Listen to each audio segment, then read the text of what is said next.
Ini terbukti dari ketika mulai ada efek Kaisang ya, kita bilang efek Kaisang. Setiap hari ada saja pendaftar anggota sampai dengan hari yang di 2019 itu malah kita cuma jadi 2 orang, dan 2 orang ini modalnya yang satu cuma 1.500.000, yang satunya cuma 6.500.000. Yang ibu 6.500.000 itu? Iya. Itu modal dari mana waktu itu Bu, tahun 2019? Pinjol? Iya. Jadi serius Bu? Serius. Jadi waktu 2019 Ibu Meli maju. Ya. Jadi kan? Jadi. Berdua ya sama Pak Narendra di Kota Semarang. Ya. Ibu Meli modalnya 6,5 juta dari pinjol. Iya. Gimana kok sampai pinjam-pinjol waktu itu? Profesinya Ibu apa? Jadi ketika itu memang saya driver online. Sehari-hari driver online. Driver online juga waktu itu? Iya. Apakah keluarga dari Mas Kaisang, Pak Jokowi ini ada efek ke PSI? Itu efeknya besar sekali. Di mana PSI yang tadinya dianggap kecil, partai anak kecil yang rewel, yang istilahnya duri dalam daging ya. Ada partai tertentu duri dalam daging. Nah, ini dengan masuknya Pak Jokowi tambah geger juga sebetulnya. Oke. Pak Jokowi, keluarga Mas Kaisang dan semuanya itu kira-kira sejauh mana bisa terjamin di PSI selamanya, Bu? Nggak ada.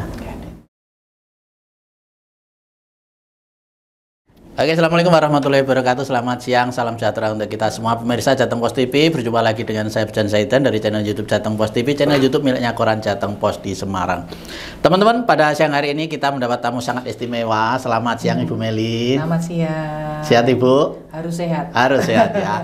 Teman-teman, kami mengundang Ibu Meli Pangestu namanya ya. Beliau hari ini menjadi orang yang perlu kita ajak wawancara karena apa? Beliau ini adalah Ketua PSI Kota Semarang, Ketua DPD PSI Kota Semarang ya Ibu ya. Kenapa mesti harus kita undang ke studio kami? Karena PSI ini diprediksi di Kota Semarang pada Pileg 2024 ini meraih prestasi yang luar biasa. Kurang lebih akan mendapatkan 5 kursi DPRD Kota Semarang ya Ibu ya. Dari 6 dapil ya, perkiraannya. Ini sangat luar biasa teman-teman, karena di tengah partai-partai lain terseok ya untuk mempertahankan kursinya atau menambah, bahkan ada yang kurang ya Ibu ya.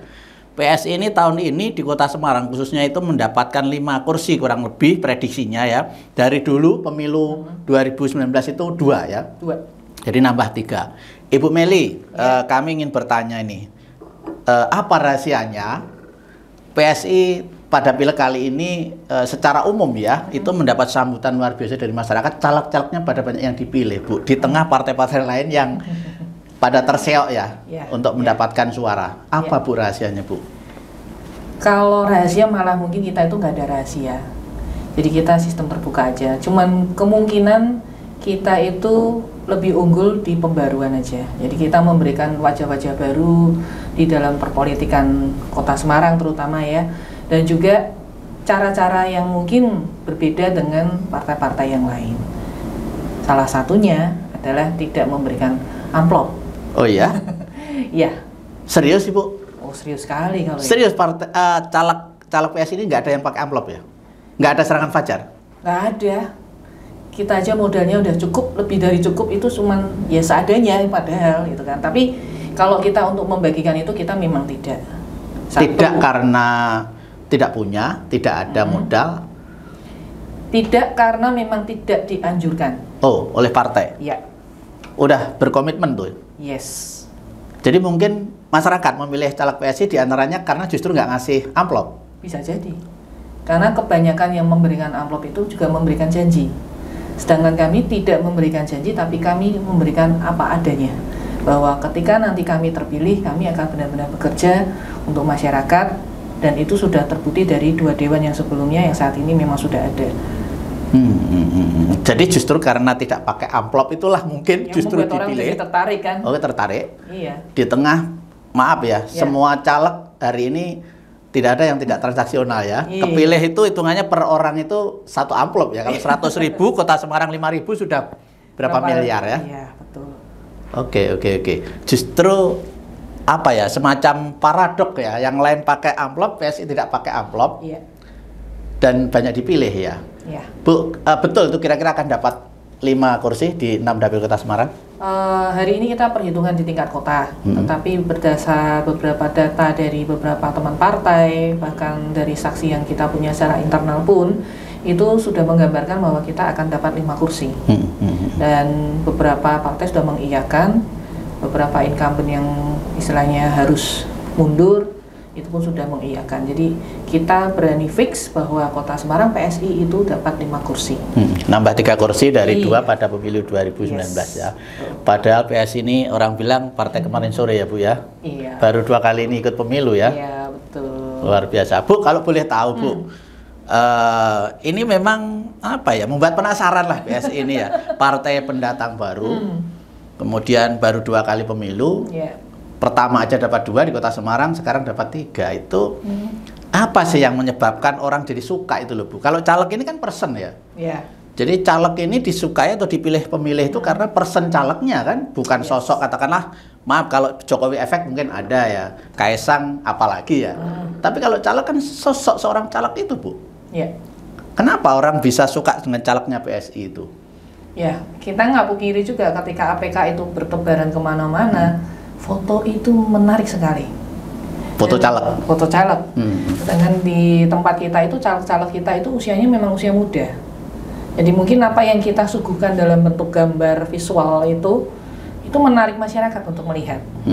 Itu yang pertama. Yang kedua, mungkin dari cara bicara teman-teman dengan turun ke bawah, nyambangin masyarakat tanpa memberikan janji-janji. Karena saya sudah bilang ke teman-teman dari awal, jangan berikan janji-janji yang tidak bisa kalian tepati nantinya.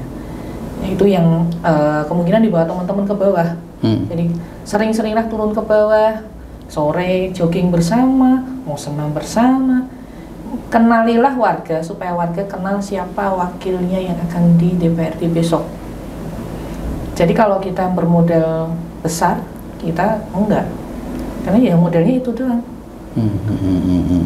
Turun ke bawah, itu aja. Jadi mengenalkan diri, terus sosok muda, anak-anak muda yang keren mungkin ya Bu ya. Mungkin masyarakat tampilannya kan seperti itu ya. Iya. Tetapi tidak punya amplop loh ini, tapi malah dipilih ya. Di tengah yang lainnya itu semuanya pakai uang loh, mohon maaf ya Bu ya. Plus bonus demografinya mungkin. Karena kan sekarang banyak pemilih muda kan. Jadi bertambahnya yang tadinya mungkin DPT itu hanya 9.000. Sekarang tahun ini jadi 10.000. Kota Semarang ya? Ya, misalnya itu hanya di satu kelurahan. Kenaikannya 1.000 orang, itu pun karena usia yang baru boleh mulai coblos. Oh ya, pemilih baru juga ya? Pemilih baru, nah itulah yang menjadikan kita itu mungkin sekarang booming. Karena kita targetnya adalah anak-anak muda. Pemilih-pemilih baru yang baru pertama kali nyoblos, kita perkenalkan dengan ini loh partai anak muda, ini loh cara kerja kita, dan wadahnya itu ada untuk anak-anak muda itu masuk ke politik dengan sukaria, bukan dengan politik yang gembira. Politik yang gembira, bukan dengan paksaan, bukan dengan anjuran, tapi mereka akan masuk dengan sendirinya. Ini terbukti dari ketika mulai ada efek Kaisang ya, kita bilang efek Kaisang. Setiap hari ada saja pendaftar anggota sampai dengan hari ini. Oh ya? Yes. Di tengah partai lain mungkin nggak ada yang daftar ya. Bahkan banyak yang berkurang anggotanya. Ya, kali ini PSI banyak pendatang baru daftar menjadi anggota. Betul. Alasannya kenapa Bu? Pernah beberapa kali ketemu dengan mereka ketika datang ke kantor DPD ya. Itu saya tanya kenapa mau tertarik ke PSI. Ya menurut saya partainya keren. Gitu. Anak muda semua. Terus kalaupun ada yang setengah bayar datang, mereka menganggap PSI adalah partai yang bersih saat ini, sampai dengan saat ini masih bersih. Ya. Itu pertama. Yang kedua dari kinerja dewan-dewannya. Yang di DKI seperti apa, di daerah-daerah yang lain seperti apa. Mereka jadi pemerhati di luar sana. Banyak juga orang-orang yang suka politik itu memperhatikan. Dan kemudian mereka tadinya tidak mau berpolitik. Ya. Nah, setelah PSI ini mengenalkan beberapa hal yang baru mungkin ya, dan berani memberontak untuk kebaikan, akhirnya beberapa politikus yang mungkin sementara ini nggak ngapa-ngapain akhirnya ikut masuk ke PSI lagi. Ya. Itulah baby booming kalau kita bilang. Baby booming ya, baby booming untuk PSI ya. Betul. Ya. Jadi mungkin ada benarnya bahwa hari ini adalah banyak pemilih pemula ya. Betul sekali. Belum lagi jumlah pemilih pemula juga lebih besar daripada orang dewasa. Kemudian ada tawaran dari partai anak muda. Cocoklah di situ kali ya Bu ya. Iya, chemistry-nya di situ. Oke Bu, di antara kemungkinan nanti yang 5 jadi itu teman-teman dari caleg PSI itu selama ini profesinya apa aja Bu itu? Dari 5 itu, Bu? Dari 5. Profesi saat ini kalau saya ya Ibu Meli kan salah satunya ya. Untuk saya periode yang 2004. masih menyambung ya. lagi. Oke, gitu kan. jadi lagi ya. Ya, terus ada Bro Narendra. Ya. Itu juga menyambung lagi nanti di 2024. Terus kemudian ada Bro Irwan. Ya, ya. Itu dia ya bisnis biasa aja sih sebetulnya. Mm-hmm. Terus kemudian kalau untuk si Firda, dia lebih ke ibu rumah tangga dan membantu suaminya untuk sebagai translator. Kemudian kalau ada si Stika, ini memang dia ekspor mebel tapi kecil-kecilan juga untuk istilahnya home industry lah. Seperti itu. Jadi kalau melihat profesi ini, kenapa saya pertanyakan? Karena kan profesi itu nanti kaitannya caleg nih punya modal nggak gitu kan? Iya, kalau melihat profesinya, maaf ya, misalnya ya ibu rumah tangga dan segala macam biasa aja, itu saya kira kalau kita bilang, oh dipilih karena amplop, kayaknya nggak mungkin. Kan nggak punya modal ya Bu ya? Betul ya? Caleg PS itu rata-rata sebenarnya modalnya dari mana sih sebetulnya gitu?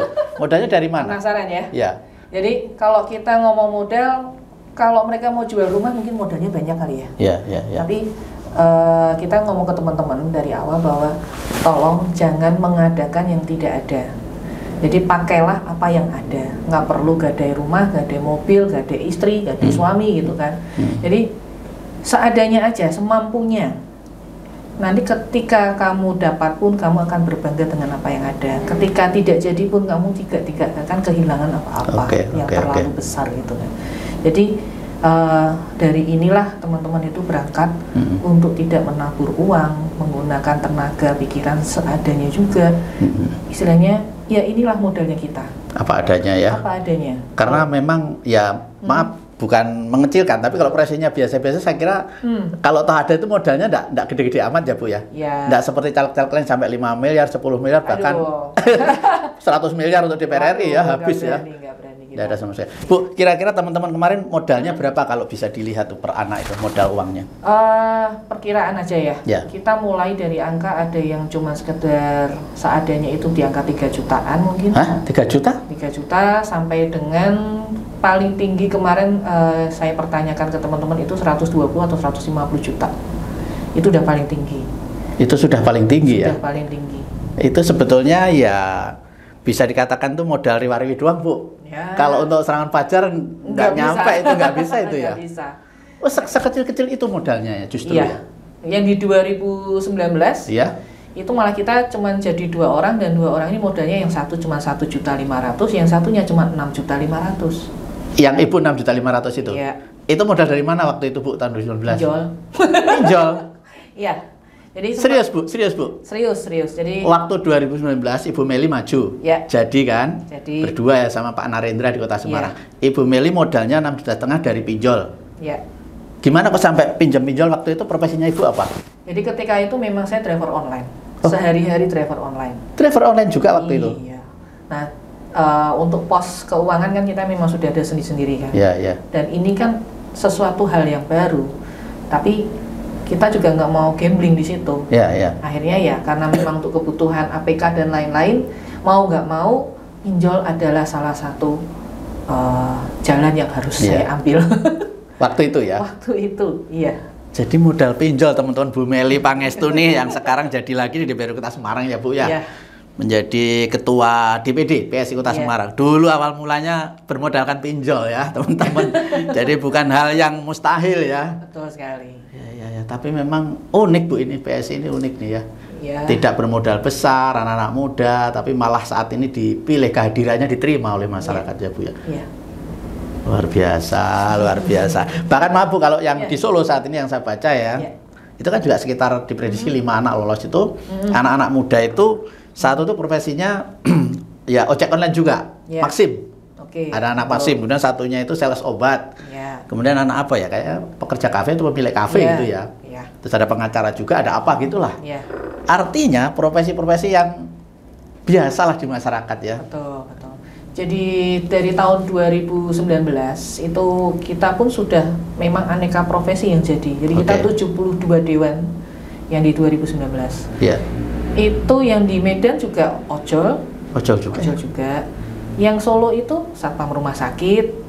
Jadi kita yang dulu dapat 1 ya? Iya. 2019 ya. Dan kita mau mewujudkan bahwa ini loh partai baru tanpa mahar, tanpa kita harus perjualbelikan segala sesuatu harta benda supaya mendapat suara, dan kita nggak main uang kotor yang dengan dibagi-bagikan itu Karena nggak punya. Mungkin kau punya beda ya, enggak juga. Yang punya aja belum tentu jadi loh, Bu. Nah makanya Ini pada pusing kan, ini udah habis Iya. banyak nggak jadi Dan ya. profesi kita adalah profesi yang keseharian. Ya. Kita bukan berada di posisi yang berasal dari keluarga politikus, bukan yang ikut partai yang sudah lama, atau ini adalah newcomers yang kebetulan dipercaya masyarakat, dipilih, dan memang semua bekerja. Oke, Bu. Ya. Kisah teman-teman dengan profesi yang seperti itu, Ya. faktanya jadi ya, faktanya dipilih ya, dan tidak pakai uang. Ini catatannya buat masyarakat ya. Betul. Jadi ternyata frustasi bahwa nyalek harus pakai uang, satu suara satu amplop itu ternyata tidak selalu ya, Bu ya. Iya. Nah ini dibuktikan oleh teman-teman PSI dan 2024 ini juga luar biasa di beberapa kota ya, naiknya luar biasa. Dan yang paling penting, Bu, kan udah dipercaya nih nanti. Kalau nanti benar-benar dilantik menjadi wakil rakyat, kira-kira teman PSI ini yang berbeda dengan partai lain yang akan diperjuangkan untuk rakyat itu apa? Supaya imbang antara amanah yang diberikan itu. Ya, kalau di PSI sendiri memang sejak 2019 ketika kita sebelum dilantik kita ada fatwa integritas. Fatwa integritas, Ya. apa itu, Bu? Jadi kita memang dituntut untuk satu, tidak korupsi. Oke. Dan itu kita tanda tangani bahkan di gedung KPK Wih. waktu itu. Terus kemudian kita juga dituntut untuk bekerja 100% untuk masyarakat. Jadi kita meninggalkan semua pekerjaan utama kita yang awal. Kita hanya fokus di sini saja. Total ya. Total. Melayani masyarakat ya, Iya. membawa aspirasi ya, kan Iya, tugasnya itu kan. betul. Dan yang ketiga, kita harus memberikan edukasi ke masyarakat berupa apa? Tentang apa sih yang dikerjakan dewan-dewan ini? Laporannya harus di sosmed. Ini yang mungkin membuat partai lain juga bingung.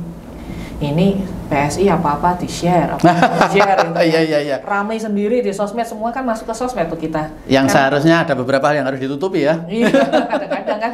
Jadi Ini PSI buka-bukaan nih apa adanya ya. apa adanya? Di sosmed lagi ya. Ya, jadi kita memang tampilkan ya ini loh. Setelah pemilihan itu masyarakat nyoblos, terus mereka itu ngapain yang dicoblos kan nggak ada yang tahu. Iya. Nah kita itu mewakili teman-teman ini memberikan edukasi. Dewan itu kerjanya ini loh, kesini ke situ bahasnya ini itu, terus ketemu warga masyarakat kita bisa bantu apa ke masyarakat. Nah ini yang harus kita share ke masyarakat. Sekarang masyarakat sekarang lebih banyak nonton sosmed Iya. daripada nonton TV kali ya. Iya, betul. Dan harus transparan ya. Iya. Itu yang juga selama ini mungkin masyarakat ini setelah memilih punya wakil nggak tahu kerja apa di sana, duduk Iya, doang, betul. bagi-bagi jatah atau apa gitu ya. Bisa jadi gitu kan. Dengan kita transparan begini kan masyarakat jadi oh ternyata tuh kalau dewan tuh kerjanya gini. Kalau saya punya pertanyaan bisa dijawabnya di sini kan gitu. Oke. Bu, kira-kira dengan fakta integritas anti korupsi bahkan ditandatangani di gedung KPK ya. Ya, waktu itu ya. Ini setelah berjalan sejak 2019 5 tahun sampai 2024 ada nggak yang melakukan korupsi dewan dari PSI mungkin kalau Ibu dengar di Kota Semarang nggak ada ya? Nggak ada. Berdua kan? Iya, cuma berdua, janganlah. Di tempat lain? Gitu. Di tempat lain kita juga semua masih jaga dengan baik teman-teman, amanahnya sampai sekarang. Ya mungkin ada satu waktu itu yang di Jakarta, cuman itu bukan masalah besar harusnya, karena mungkin hanya selisih paham antara penggunaan dana untuk kesehariannya dia aja. Oke. Dan itu langsung ditindak tegas kayaknya ya? Langsung di drop out, di PAW langsung kan. Iya, jadi kalau di tempat kita memang seperti itu. Bahkan untuk caleg-caleg yang pernah tersandung kasus korupsi pun, itu kita tidak memberikan formulir untuk boleh mendaftar di tempat kita. Oh gitu? Ya. Jadi benar-benar 100% anti korupsinya sampai kepada form pendaftaran caleg kemarin. Betul. Dan kalau nggak salah Kaisang menegaskan juga kalau ada yang korupsi langsung disita aset-asetnya ya? Ya. Betul nggak itu? Betul. Sudah disampaikan langsung kepada teman-teman semua juga. Jadi kalau sampai korupsi, gitu, partai menyita harta pribadi calegnya ya? Iya. Wih, luar biasa itu. Jadi kalau kena satu menangisnya semua. Ya. Oke, ini memang luar biasa teman-teman. Jadi partai baru, anak muda, komitmennya memang sangat sebetulnya apa yang menjadi aspirasi masyarakat ya Bu ya. Sebagai partai baru, ya buat apa jualan hal yang sama dengan partai yang lama ya Bu ya. Betul sekali. Nah, itu. Oke, Bu, termasuk kemarin di jalan-jalan pada saat kampanye kita lihat PSI menang, BPJS gratis tuh. Ya. Betul ya Bu ya? Ya.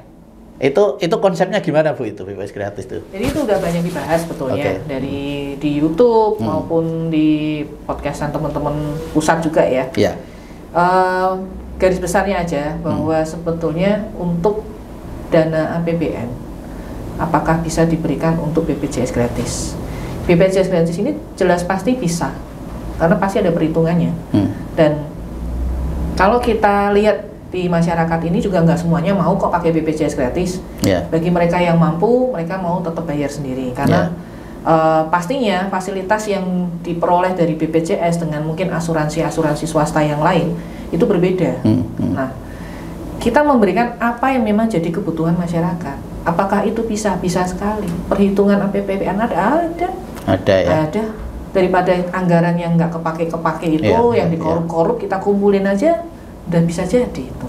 Dan memang sebenarnya itu hak dasar masyarakat harusnya ya. Ya, kan sudah dijamin. Tidak perlu ada premi ya. Iya. Harusnya ya. Harusnya. Di negara lain bisa Bu itu Bu? Bisa. Hampir semua kayaknya ya. Di Cina itu sakit datang rumah sakit disuntik pulang gratis, dikasih obat gratis ya. Betul. Makanya kalau kita bilang apakah bisa, bahkan kita sempat diketawakan juga oleh beberapa partai lain, itu mimpi katanya. Tapi kita enggak, kita punya mimpi yang bisa by data juga. Jadi ini bukan mimpi, ini hanyalah kapan mau bisa dilaksanakan. Iya. Kalau menang ya. Iya. Doakan itu sampai cita-cita sekarang. besar ya. Masih panjang perjalanan ya. Iya. Menuju ke sana nggak segampang kita membalikan tangan, untuk butuh beberapa proses. Oke Bu, ini mungkin sekaligus juga saya tanyakan nih, saya ketemu yang punya PSI Kota Semarang bahwa selama ini kelahiran PSI itu ya awal-awal dulu itu sempat isunya itu tidak dikendaki oleh PDIP ya, partai besar ya. Iya. Betul ya Bu ya. Iya. Jadi dianggap sebagai duri dalam daging gitu. Yang kalau saya baca ya dari luar itu sebetulnya mungkin anak-anak PSI ini dulu sebetulnya adalah dari rahim PDIP juga ya. Artinya suka partai PDIP, lalu bikin partai sendiri sehingga PDIP merasa, wah ini ceruknya PDIP berkurang nih. Gimana kok sampai tidak dikendaki itu waktu itu Bu? Kita selalu menganggap partai-partai besar yang lain itu adalah senior. Ya. Jadi ketika kita dibenturkan dengan senior, kita pasti akan bilang kita tidak mau dibenturkan. Apakah PDIP dan PSI ini kan yang sering dibahas di masyarakat ya. Wah berantem terus gitu kan. Padahal sejatinya kita yang di dalam nggak berantem, cuman hanya mungkin masalah tertentu yang berbeda pendapat aja. Jadi apakah PSI ini adalah terbitan dari PDIP? Sebetulnya juga enggak 100%, karena kita yang di PSI awal-awal itu bukan jebolan dari partai-partai besar yang banyak, tapi justru kita ini kumpulan anak-anak yang memang belum pernah berpartai. Apolitik waktu itu ya? Yes. Jadi Grace Natali ya? Ya, bisa dilihat jadi beberapa orang memang mungkin pernah di partai lain. Iya. Tapi sebagian besar anak-anak PSI ini adalah anak-anak yang waktu itu punya rasa khawatir rasa jengkel dengan perpolitikan Indonesia waktu itu. Mau nggak mau mesti harus melalui jalan politik ya. Dari awalnya apolitik, mau nggak mau harus politik. Termasuk anak-anak muda sekarang itu. Betul. Yang sekarang bergabung di PSI itu. Kalau pengen bener nih, nggak bisa kita hanya menyaksikan orang di atas panggung aja, jadi penonton aja. Ini saatnya anak muda memang. Masa depan bangsa ini memilih anak muda. Tetapi catatan harus anak muda yang punya integritas, yang betul-betul jangan partainya muda tapi sifatnya seperti partai tua, kan nggak bagus juga. Iya, betul sekali. Betul kan Bu? Iya. Nah, itu yang menjadi harapan masyarakat sebetulnya ke depannya itu. Makanya PSI bisa berkembang ini karena menurut masyarakat ini adalah harapan baru untuk perpolitikan Indonesia saat ini. Harus dijaga itu Bu. Siap. Luar biasa itu. Oke Bu, mungkin terakhir Bu, di tengah maaf ya, konflik antara Pak Jokowi dengan Ibu Mega atau PDIP, tiba-tiba Mas Kaisang ya diberi panggung yang sangat luar biasa oleh PSI ya.